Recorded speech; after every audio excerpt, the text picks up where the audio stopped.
ብልጽግናው የምርጫ ዳሱን ሳነሳ እየጨፈረ በሚገኝበት በዚህ ወቅት በአንድ ሳምንት ብቻ የ11 አሽከርካሪዎች ሕይወት በታጣቂዎች መነጠቁ ተሰምቷል። የፋኖ ኃይሎች በሁሉም የክልሉ አካባቢዎች ከአገዛዝ ሰራዊት ጋር እያደረጉት ባለው ተጋድሎ ሰዋዊና ቁሳዊ ኪሳራ ማድረሳቸውን ቀጥለዋል። በፋኖ እጅ የገባው ወታደራዊ አመራር ስለመኖሩም ተረጋግጧል። ዝርዝሩን አብራችሁን ስትቆዩ ትሰሙታላችሁ። ትግራይ ህወሓት ከደገሰው ከዳግም ጦርነት በፊት እየፈረሰች ነው ተባለ። በክልሉ ከፍተኛ ውጥረት ነግሷል። የትግራይ ተወላጆችም ክልሉን ለቀው እየወጡ ነው። በአገዛዙ የድሮን ድብደባ የተደናገጠው ህወሓት ወደ ወልቃይት ኃይል ማስጠጋቱም ተሰምቷል። ትራምፕ የኔታንያሁን ምርጫ አጽድቀዋል። የኢራንና እስራኤል ሽማግሌ ነኝ ሲሉ የነበሩት ኔታንያሁንም የወረፉት ትራምፕ የተለኮሰውን እሳት ሙቀውታል። በመካከለኛው ምስራቅ በአዲስ ያገረሸውን ጦርነት በተመለከተ ከውጭ ባሰናዳነው ዘገባ ይዘንላችሁ ቀርበናል። ሰላም ጤና ይስጥልን። በዓለም ዙሪያ የምትገኙ የጣና ሳተላይት ቴሌቪዥን ተከታታዮች ለሰኔ 3 ያዘጋጀናቸው ወቅታዊና ያልተሰሙ መረጃዎች ከዚህ ሰዓት ጀምረው ወደ እናንተ ይቀርባሉ። አብራችሁን ቆዩ።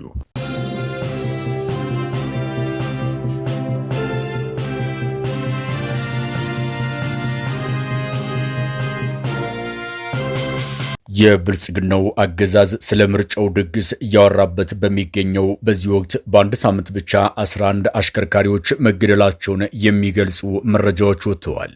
በአገሪቱ በተለያዩ አካባቢዎች የሚንቀሳቀሱ አሽከርካሪዎች በተደጋጋሚ በታጣቂዎች ሲታፈኑና ሲገደሉ መቆየታቸው የሚታወስ ሲሆን ከግንቦት 26 ጀምሮ እስከ ሰኔ 2 2018 ዓ.ም ድረስ ባሉት ቀናቶች ብቻ 11 አሽከርካሪዎች በታጣቂ ኃይሎች መገደላቸውንና ቁጥራቸው ያልታወቀ ተጓዦችም የጥቃቱ ሰለባ መሆናቸውን የሚገልጽ መረጃ ለጣና ሳተላይት ቴሌቪዥን ደርሷል። የህዝብን ሰላምና ደህንነት መጠበቅ ይቅርና የራሱን ባለስልጣናት መጠበቅ የተሳነው የብልጽግናው አገዛዝም የዜጎችን ሞት እየደበቀም በነጻነት በሚያስተዳድራት ጠባብ ቀጠና ላይ ይገኛል። ከአንድ ወር በፊት 30 የሚደርሱ አሽከርካሪዎችና ረዳቶች በአንድ ጀንበር በተገደሉበት ቤንሻንጉል ክልል ከሰሞኑ 2 አሽከርካሪዎችም በግፍ መገደላቸውን የጣና ሳተላይት ቴሌቪዥን ምንጮች ገልጸዋል። በቤንሻንጉል ክልል መተከል ዞን ድባጤ ወረዳ ትናንትናና ከትናንት በስቲያ ታጣቂዎች ባደረሱት ጥቃት 2 አሽከርካሪዎችን ጨምሮ ተጓዦች መገደላቸውን የገለጹት ምንጮቻችን 2 ሰዎች ክፉኛ ቆስለው በድባጤ ወረዳ የሕክምና ጣቢያ ውስጥ እንደሚገኙ ተረጋግጧል። በዚሁ አካባቢ ታጣቂዎች በከፈቱት ጥቃት አንድ አርሶ አደር ገድለው በርካታ የቀንድ ከብቶችን ይዘው ሸሽተዋል ሲሉ የአካባቢው ነዋሪዎች ገልጸዋል። አገዛዙ ድጋፍ አለኝ በሚልበት በኦሮሚያ ክልል ከጭሮ ወደ አዳማ ሲጓዝ የነበረም አሽከርካሪ በዋሽ 7ና መታራ መካከል ልዩ ስሙ ላገበንቲ በተባለ ቦታ መገደሉን የሹፌሮች ማህበር ባወጣው መረጃ አስታውቋል። በዚሁ በኦሮሚያ ክልል ሞጆና ዝዋይ ፈጣን መንገድ ላይ 3 አሽከርካሪዎች በታጣቂዎች ታፍነው ከተወሰዱ በኋላ መገደላቸውን የገለጹት ምንጮቻችን በመንገዱ የቤት መኪና ይዘው ይጓዙ የነበሩ ሰዎችና ሌሎች 2 አሽከርካሪዎች ታግተው መወሰዳቸውን አክለዋል። በዚህ ዕለት ከዋሽ 7 መታራ መካከል ባለ ስፍራ በቁጥር በውል ያልታወቁ በህዝብ ማመላለሻ ውስጥ የነበሩ ተሳፋሪዎችም ታግተው መወሰዳቸው ተገልጿል። በተደጋጋሚ በሚፈጸመው እገታና ግድያ ለመንገደኞች ሲኦል መሆኑ የሚነገርለት ከጎሃ ጽዮን ፊቼ ሰላሌ መንገድም ከ100 በላይ ተሳፋሪዎችና 4 አሽከርካሪዎች ታፍነው በተወሰዱ በጥቂት ቀናት ልዩነት በትናንትናው ዕለት አንድ የኤፍኤስአርና ሌላ የካሱኒ አሽከርካሪዎች በታጣቂዎች መገደላቸውን ከስፍራው ያገኘነው መረጃ ያመላክታል። ብልጽግናው ሰላማዊ ሀገር እየመራው ነው እያለም በሚደሰኩሩበት በዚህ ወቅትም በአጠቃላይ በ7 ቀናት ልዩነት 11 አሽከርካሪዎች ሲገደሉ ቁጥራቸው ያልታወቁ ተጓዦችም በታጣቂዎች ታፍነው እስካሁን የደረሱበት አልታወቀም።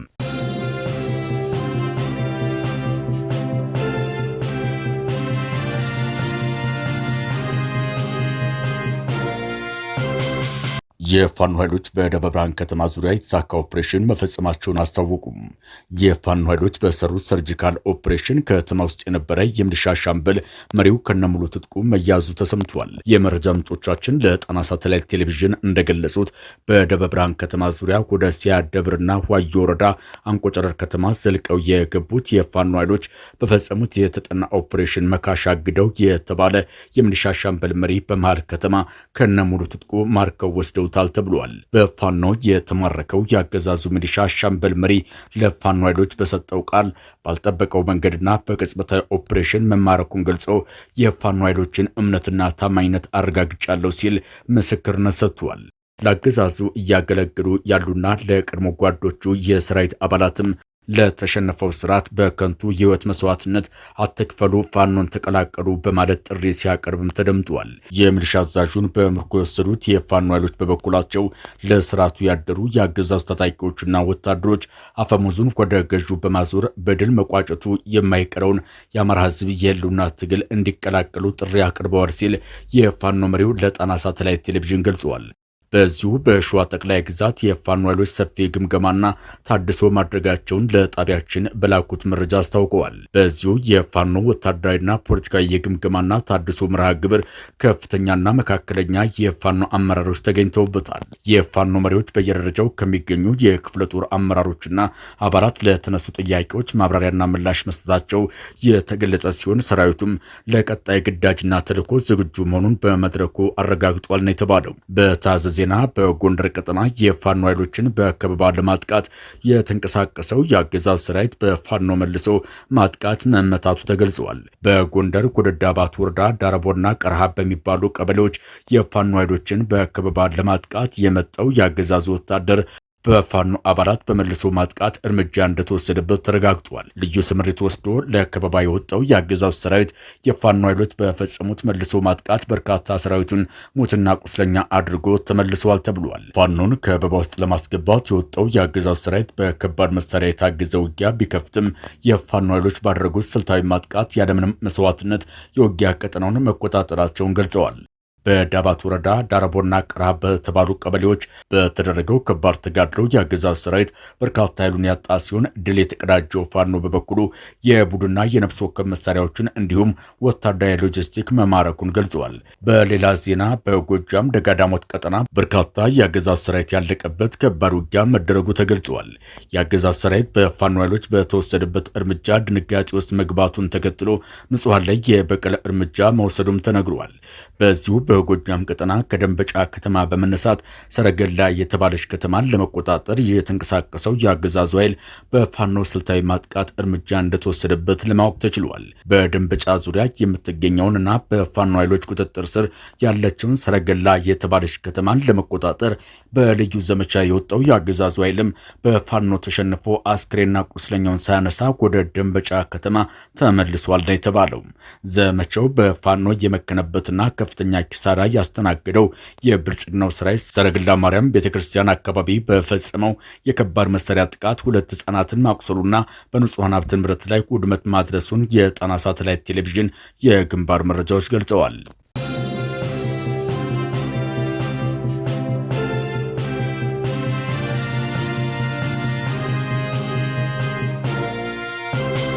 በብልጽግናው አገዛዝ ተደራጅቶ የነበረውን ጊዜያዊ አስተዳደር በኃይል በመፈንቀል የተቆጣጠረው ህወሓትም ዶክተር ደብረጽዮን ገብረ ሚካኤልን የትግራይ ተዋጊ ኃይል የበላይ አዛዥ አድርጎ መሾሙ ተሰምቷል። ጌታቸው ረዳን አፈናቅሎ ወደ አዲስ አበባ ያባረረውና በታደሰ ወረደ ይመራ የነበረውን የጊዜያዊ አስተዳደር በኃይል አፍርሶ የክልሉን አስተዳደር የተረከበውና ለጦርነት እየተዘጋጀ የሚገኘው ህወሓትም ዶክተር ደብረጽዮን ገብረ ሚካኤልን የትግራይ ተዋጊ ኃይል የበላይ አዛዥ እንዲሆኑ መርጧል። ህወሓት በክልሉ ሌላ አነጋጋሪ አዋጅ ያጸደቀ ሲሆን የትግራይ ተወላጆች አፋኝ ረቂቅ አዋጅ ሲሉ ጠርተውታል። የህወሓትን ሰሞነኛ እንቅስቃሴ ተከትሎ በክልሉ ከፍተኛ ውጥረት መፈጠሩም እየተነገረ ይገኛል። ህወሓት ከቅርብ ጊዜ ወዳጁ ሻዕቢያ ተሞክሮ በመውሰድ አጽድቆታል የተባለው ይህ ረቂቅ አዋጅም ወታደራዊ ግዳጅን ግዴታ የሚያደርግ ሲሆን ፍርሃት ውስጥ የገባው የትግራይ ወጣት በግፍ ወደ መሃል ሀገር እየተሰደደ ነው። በትግራይ ተወላጆች አፋኝ የተባለው ረቂቅ አዋጅም የክልሉ ፕሬዝዳንት የክልሉ ተዋጊ ኃይሎች የበላይ አዛዥም እንዲሆኑም ይደነግጋል። በዚህ መሰረት የኢሳያስ አፈወርቂን መንገድ እየተከተሉ ነው የሚባሉት ዶክተር ደብረጽዮን ገብረ ሚካኤልም ከፕሬዝዳንትነታቸው ባለፈ የክልሉም ተዋጊ ኃይል የበላይ አዛዥ ሆነዋል። አዋጁ የግዳጅ ወታደራዊ ምልመላን የሚፈቅድ በመሆኑም እድሜው የደረሰ ማንኛውም የትግራይ ነዋሪም ወታደራዊ ጥሪን የመቀበል የመቀበል ግዴታ አለበት። ጥሪውን የማይቀበል ካለ ደግሞ ከ10 ሺህ እስከ 50 ሺህ ብር የሚደርስ የገንዘብ ቅጣት እና እስራት ይጠብቀዋል። ህወሓትና ተዋጊዎችን በሚመለከት አሉታዊ መረጃ ማሰራጨት እስከ 15 ዓመት በሚደርስ ጽኑ እስራት እንደሚያስቀጣም ህወሓት ያጸደቀው አፋኝ ረቂቅ አዋጅ ይደነግጋል። ይህ ረቂቅ አዋጅ በትግራይ አዲስ ውጥረት እንዲፈጠር ያደረገ ሲሆን ፍርሃት ውስጥ የገባው ወጣት በአፋርና በአማራ ክልል በኩል በሌሊት እየተሰደደ እንደሚገኝ ተገልጿል። የህወሓትን የጦርነት ጉሰማና አፈና የተቃወሙ በርካታ ወጣቶች ትግራይን ለቀው እየወጡ መሆናቸውን የገለጹት የጣና ሳተላይት ቴሌቪዥን ምንጮችም ህወሓትም ለታጣቂዎቹ ትዕዛዝ በመስጠት ከአካባቢያቸው የጠፉ ወጣቶችን ወላጆቻቸውን እያሰረ ነው ብለዋል። በተለይ አስገዳጅ ወታደራዊ ግዳጅ አዋጁ ከጸደቀ በኋላም ወጣቶች ተስፋ ቆርጠዋል የሚሉት ምንጮቻችን የትኛውንም ዋጋ በመክፈል ወደ መሃል ሀገር እየሸሹ ነው ሲሉ ገልጸዋል። የወጣቶቹ ፍልሰት በክልሉ ያለውን የፖለቲካ መከፋፈልና የታጣቂዎች ተስፋ መቁረጥም ህወሓትም ከህዝቡ ፍላጎትና አቋም በተቃራኒ መቆሙን የሚያሳይ ሆኗል ሲሉ የትግራይ ተወላጆች በአጽንኦት ገልጸዋል። አብዛኛው የትግራይ ህዝብ ህወሓት ለዳግም ጦርነት የሚያስገባ አሳማኝ ምክንያት የለውም፣ እኛም ሰላም እንፈልጋለን በሚል በተለይም ወጣቱ ክፍል የህወሓትን ፍላጎት በመግፋት በእንቢተኝነት መቀጠሉን ነው የውስጥ ምንጮቻችን ለጣቢያችን የገለጹት። ህወሓት ረቂቅ አዋጁን ያጸደቀውም በርስቱ ላይ ጸንቶ የቆመውን የአማራን ህዝብን ድጋሚ ለመተንኮስ በመሆኑ ይህን ደም አፋሳሽና አውዳሚ ጦርነት የተቋቋመውን ወጣትም በግዳጅና በኃይል ወደ ጦርነት ለማስገባት የህጋዊነት ሽፋን ለማግኘት የመጨረሻ ያለውን አማራጭ ተጠቅመዋል። ህወሓት ከህዝብ ፍላጎት በተቃራኒ መቆሙን የሚገልጹት የክልሉ ተወላጆችም ከፕሪቶሪያው የሰላም ስምምነት በኋላ በትግራይ ፖለቲካ ውስጥም የተፈጠረው የስልጣን ሽኩቻ ማህበረሰቡን ተስፋ መቁረጥ ውስጥ ከቶታል ሲሉ ያክላሉ። ተወላጆቹ የህወሓት ሽማግሌ ባለስልጣናት ለራሳቸው ጥቅምና ፍላጎት በትግራይ ወጣት አውዳሚ የፖለቲካ ቁማር እየተጫወቱ ይገኛሉ በማለትም ተቃውሟቸውን እያሰሙ ነው። ይህን የተረዳው ወጣትም ምንም እንኳ በብልጽግናው አገዛዝ በኩል ከለላ ባይሰጠውም በየብስና በአየር ትራንስፖርት ትግራይን ለቆ እየወጣ ነው ያሉት ምንጮቻችን ከሰሞኑ በህወሓት ታጣቂ ኃይሎች ላይ የተፈጸመውን የድሮን ጥቃት ህወሓት ለትግራይ ህዝብ በደገሰው የሞት አውድማ ላይ የተፈጸመ ሲሉ ገልጸውታል። በተለይ በህወሓት መሪዎች መካከል የተፈጠረው ሰፊ የፖለቲካ ልዩነትና መከፋፈል ወጣቱ ሙሉ በሙሉ በህወሓት ተስፋ እንዳይኖረው አድርጓል በማለት የገለጹት የክልሉ ተወላጆች በህወሓት የጦርነት ጥሪ ገብቶ የሚሞት የትግራይ ወጣት ቢኖርን በግዳጅ ታፍኖ ወደ ስልጠና ማዕከል የገባና በኋላም በህወሓት አዋጊዎች ፊት ለፊት እንዲሰለፍ የተፈረደባቸው የትግራይ ተወላጆች ብቻ ናቸው ሲሉ የህወሓትን የኋሊት ጉዞ አንጸባርቀዋል። መቀሌ የመሸገው የነ ደብረጽዮን ቡድን ጦርነት ውስጥ ለመግባት አቋሙን በግልጽ ያሳወቀ ሲሆን በወትሮ ጓዶቹ ተፈናቅሎ ወደ አዲስ አበባ የተሰደደው የነጌታቸው ረዳ የህወሓት ክንፍ ደግሞ በአንድ በኩል ሰላምን እየሰበከ ሲሆን በሌላ በኩል ደግሞ ከህወሓት አፈንግጠው በአፋር ክልል የሚገኙና ሌሎች ታጣቂ ኃይሎችን በማደራጀት በኃይል ህወሓትን ለማስወገድና ክልሉን ዳግም ለመቆጣጠር እየሰራ ይገኛል።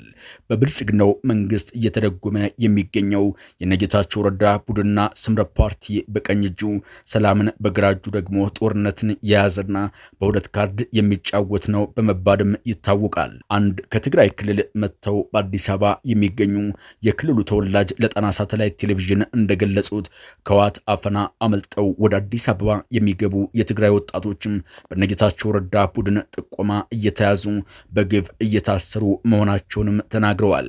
እንደ ምንጮቻችን ገለጻ ወጣቶቹ እየታሰሩ ያሉት ህወሓትን ለመዋጋት ከኛ ጎን ተሰለፉ የሚል ጥሪ በስምረት ፓርቲ በኩል ቢቀርብላቸውም እኛ ሰላም ነው የምንፈልግ፣ በየትኛውም ጦርነት አንሳተፍም ማለታቸውን ተከትሎ ነው ብለዋል።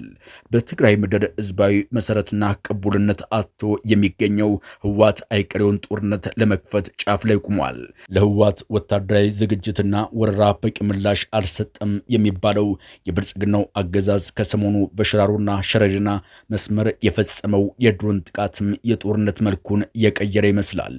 ከነዚህ ጥቃቶች በኋላ ህወሓት ሙሉ ራያን ለመቆጣጠር አርሚዎችን አሰማርቷል።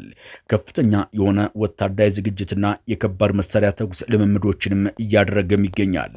ዛሬም በራያ አላማጣ ወደ ቆቦ አቅጣጫ ስምሪት ወስደው የገቡ የህወሓት አርሚዎች መኖራቸውን የገለጹት የጣና ሳተላይት ቴሌቪዥን ምንጮችም በወልቃይትና ጠለምት ትይዩ አካባቢዎችም በተከዜ ወንዝ ዳርቻም ቁጥሩ በርከት ያለ የህወሓት ታጣቂ ኃይል እንቅስቃሴ እያደረገ ስለመሆኑ ተገልጿል።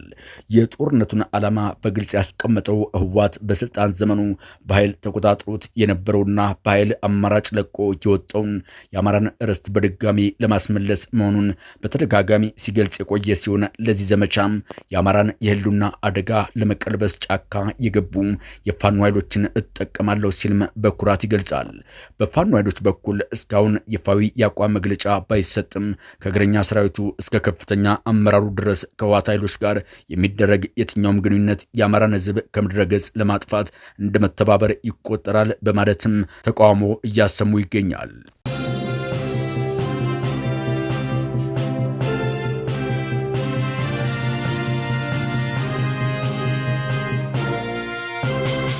ዶናልድ ትራምፕ የኔታንያሁን እርምጃ ባወገዙ ማግስት ራሳቸው በኢራን ላይ ጥቃት ፈጸሙ። ከባለፈው ሚያዝያ ወር ጀምሮ በተኩስ አቁም ስምምነት የድርድር መንፈስ ታይቶበት የነበረው የአሜሪካ ኢራን ጦርነት ዛሬ በድጋሚ አገርሽቷል። ኢራን ከትናንት በፊት በሰሜናዊ የእስራኤል ግዛት የሚሳኤል ድብደባ መፈጸሟን ተከትሎ ኔታንያሁ ያጸፋ ምላሽ እንዳይሰጡ አስጠንቅቄያለሁ ሲሉ የነበሩት ዶናልድ ትራምፕ እስራኤል በሰጠችው ያጸፋ ምላሽ የፈጸመችውን የሚሳኤል ድብደባም በጽኑ አውግዘው ነበር።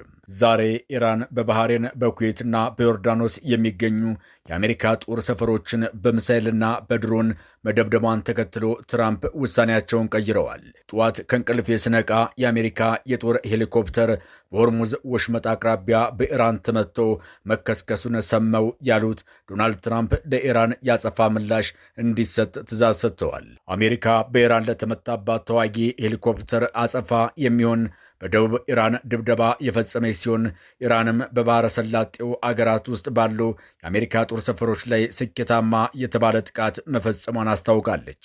በዚህም በባህሬን በኩዌትና በዮርዳኖስ በሚገኙ የአሜሪካ የባህርና የአየር ኃይል ጦር ሰፈሮች ላይ ኢራን የሚሳኤል ድሮኖችን ጥቃት ፈጽማለች። የኢራን ጦር ቃል አቀባይ በሰጠው መግለጫም የአሜሪካ አምስተኛው ምድብ ባህር ኃይል የራዳር ስርዓትንና ጦር ሰፈሮችን በበርካታ ድሮኖች መምታቱን አስታውቋል።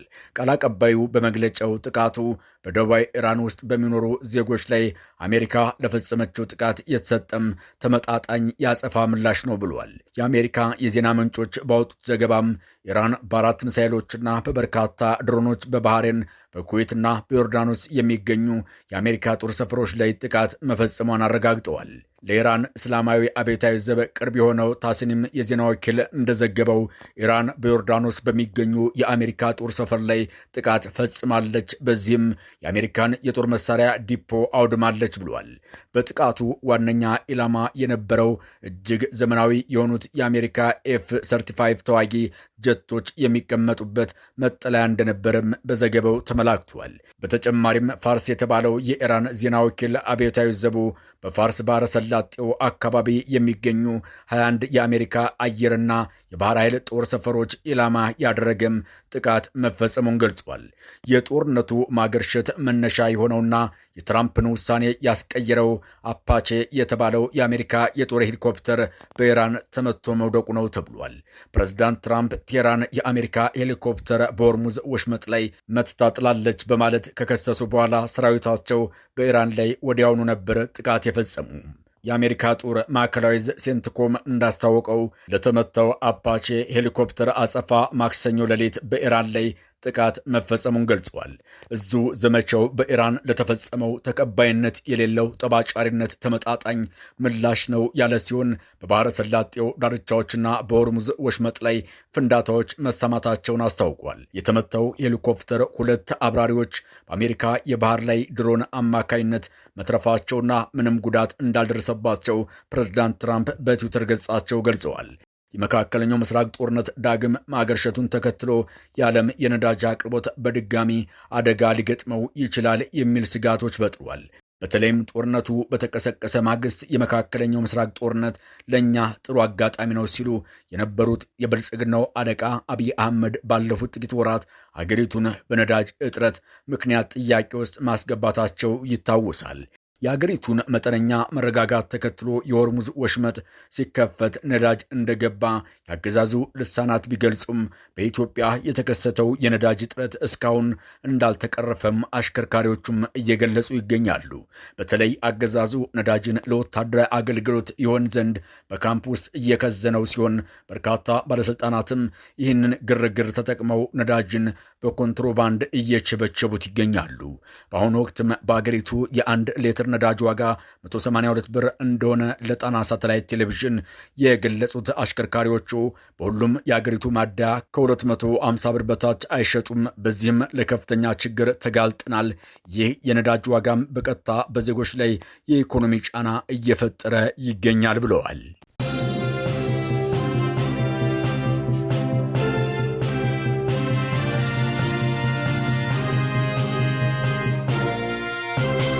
ከጣና ሳተላይት ቴሌቪዥን የዛሬ ዜናዎቻችን በዚህ አበቃን።